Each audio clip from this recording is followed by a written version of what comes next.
ഇപ്പോൾ ക്രൊയേഷ്യയിലാണ്. ഞാൻ ഭീഷ്മ ഓവർസീസ് വഴിയാണ് ക്രൊയേഷ്യയിലെത്തിയത്. നല്ലൊരു സർവീസായിരുന്നു അവരുടെ. അപ്പോൾ വിളിച്ചാലും എനിക്ക് കോള് അറ്റൻഡ് ചെയ്യുമായിരുന്നു, അല്ലെങ്കിൽ തിരിച്ചു വിളിക്കുമായിരുന്നു. ഇവിടെ എത്തുന്നവരെ സേഫായിട്ട് തന്നെ എത്തിയത്. പിന്നെ പിക്ക് ചെയ്യാനായിട്ട് ആൾക്കാരുണ്ടായിരുന്നു ഇവിടെ. ഇതാണ് ഞാൻ വർക്ക് ചെയ്യുന്ന കമ്പനി.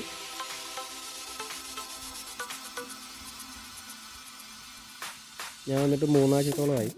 എനിക്ക് വർക്കിംഗ് ടൈമിനുള്ള ഫുഡും താമസമാണ് പ്രൊവൈഡ് ചെയ്യുന്നത്. ഇവിടെ ഒരു 15 പേരത്തോളം ഉണ്ട്. ഞങ്ങൾ 2 പേരാണ് കേരളത്തിൽ നിന്നുള്ളത്. ബാക്കിയുള്ളവർ ഇവിടെയുള്ള വർക്കേഴ്സ് തന്നെയാണ്.